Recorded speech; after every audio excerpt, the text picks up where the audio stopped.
Okay guys, so previously we've talked about mole calculations involving elements. Today we're going to see how mole calculations are a little bit different involving compounds. So for this lesson you should have this worksheet that looks like this. We're also going to need a periodic table, and then we'll want a calculator so that we can do these calculations. Okay, so before, when we were doing mole calculations for elements, we talked about the fact that moles allow us to count atoms. Well, we're still going to be counting our atoms in our compounds. The only difference is before, we were able to look at our periodic table and just find how much the atom weighs. Well, now, because I've got this compound, I can't just look at my periodic table and find Na2CO3 on the periodic table. So what I'm going to have to do first, and this is a typo, this should really say molar. But what I'm going to do is I'm going to find the molar mass for each of the individual elements that make up my compound, and then I'm going to add it all together. So sodium, if I look at the compound, I've got 2 sodium atoms. And then if I look at my periodic table, sodium has a mass of 22.9, so I'm going to make him 23. Okay. Carbon, I've only got 1, but if I find him on the periodic table, he weighs 12. And then oxygen, I have 3 of, and each of my oxygen atoms weighs 16. So the whole thing weighs 48 plus 12 plus 46. So the entire compound should have a molar mass of 106 grams. Okay, so we've done this before in semester 1. We were calling it the atomic mass then. We're still looking at the periodic table, only now instead of atomic mass units, we're finding grams. Okay? So now the second step looks like what we were doing the other day in class. We're told that we have 78.5 grams of sodium carbonate, and it asks us about moles. Okay? I'm going to change that color just so that we can tell it's different. So just like before, I'm always going to start with my number given. So I've got 78.75 grams of sodium carbonate. I draw my time sign, I draw my line. Because I'm starting with grams, I need grams to go away, so they go on the bottom. The problem tells me that I'm changing 2 moles, so moles go on the top. Now, the only difference between this and last class is last class, the grams was the number we got on the periodic table. This is still the number that we got on the periodic table. It's just everything added up. So I calculated that everything added up was 106 grams. And the number from the periodic table is still equal to 1 mole. So just like before, numbers on top I multiply, numbers on bottom I divide. Anything times 1 is the same. So I'm just going to take 78.75 grams divided by 106, and the answer I should get is 0.74 moles of Na2CO3. Okay, so take a second, pause this video. We're going to try just problem 5. Problem 5, you're adding up all of the parts of Ca3PO42, and then you're just going to do number 6, Number 6, you're told you have 100.23 grams, and you're going to change that to moles. So pause here and try just those two problems. Hopefully, we've had a chance to try solving those two problems. And what we should have seen was that we had 3 calciums that each weighed 40. I had 2 phosphorus atoms that each weighed 31. And I had 8, be careful, make sure you're multiplying, oxygen atoms that each weighed 16. So hopefully the molar mass that I got was 310 grams, okay? Now if I look at problem number 6, just like before, I start with my number given,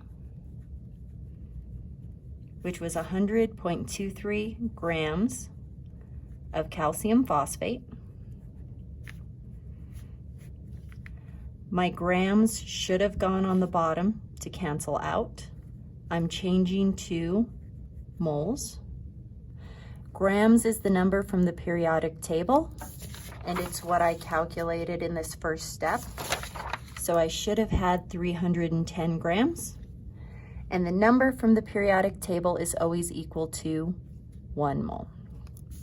So when I plug this into my calculator, 100.23 divided by 310 should have come out to be 0.32 moles of calcium phosphate, okay? Pause this video here, take a couple seconds to solve number 9 and number 10. Number 9, you're finding the molar mass of aluminum sulfate, and then you're changing grams to moles. We are not going to go over these two problems, but you will need to show them to get your full points. Okay. So the next step, if you look, they ask us about molecules. Now we still have 78.75 grams, which was the initial value that we were given in problem 1. Now, I could start with my given number, 78.75, but I would still need to do this calculation before I could go to molecules. So I'm not going to. What I'm going to do is I'm going to make my life easier. I'm going to take this number right here, the answer that I calculated in the previous problem, and I'm going to bring it down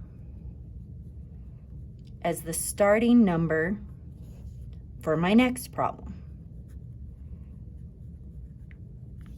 The reason that I can do this is 0.74 moles is the same thing as 78.75 grams, and it's just gonna save me a little bit of work later on, okay? So I'm starting with moles of Na2CO3. So I need to make those go away. Instead of moles of Na2CO3, the problem asks me about molecules. Now, last class, we talked about this number, 6.02 times 10 to the 23rd. This is Avogadro's number. It's the number of atoms in an element. It's the number of molecules in a compound, okay? So it's the exact same number.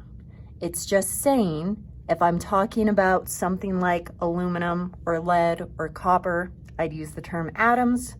If I'm talking about like water or sugar or salt, I'm gonna use the word molecules.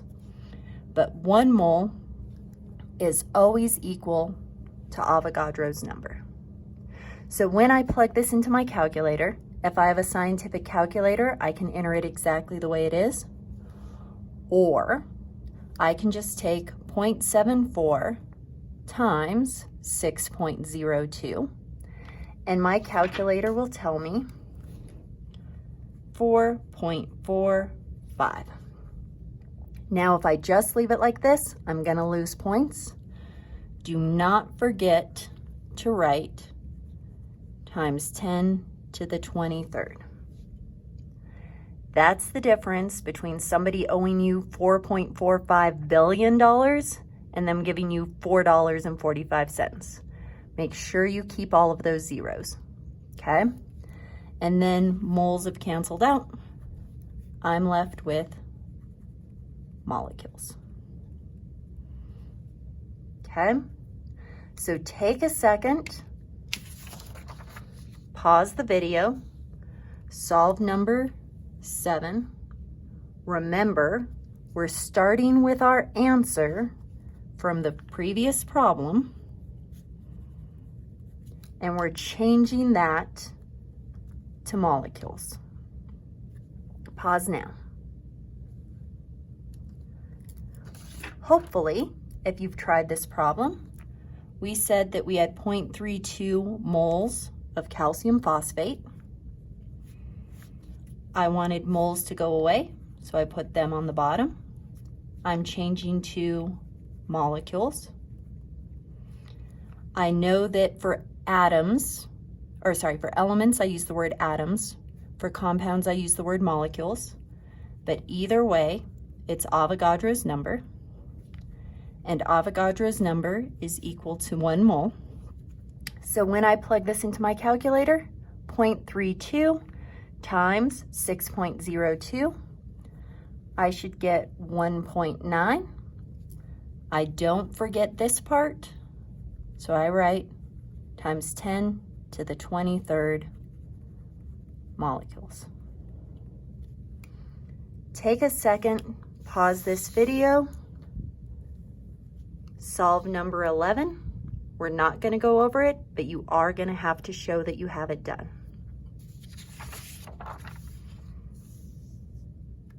Okay. So our last step is a little bit different. This step can only be done with compounds. Okay. Now, I have my same given number. That's why I have that little dashy line there, because all of these are part of the same problem, okay? So this same given number, this time I want to figure out how many sodium atoms are in this thing. Now, just like before, I can either start with my given number or I can start with my previous answer. And because it's going to save me some time, I'm going to start with my previous answer. So I'm going to take this 4.45 and bring it down here.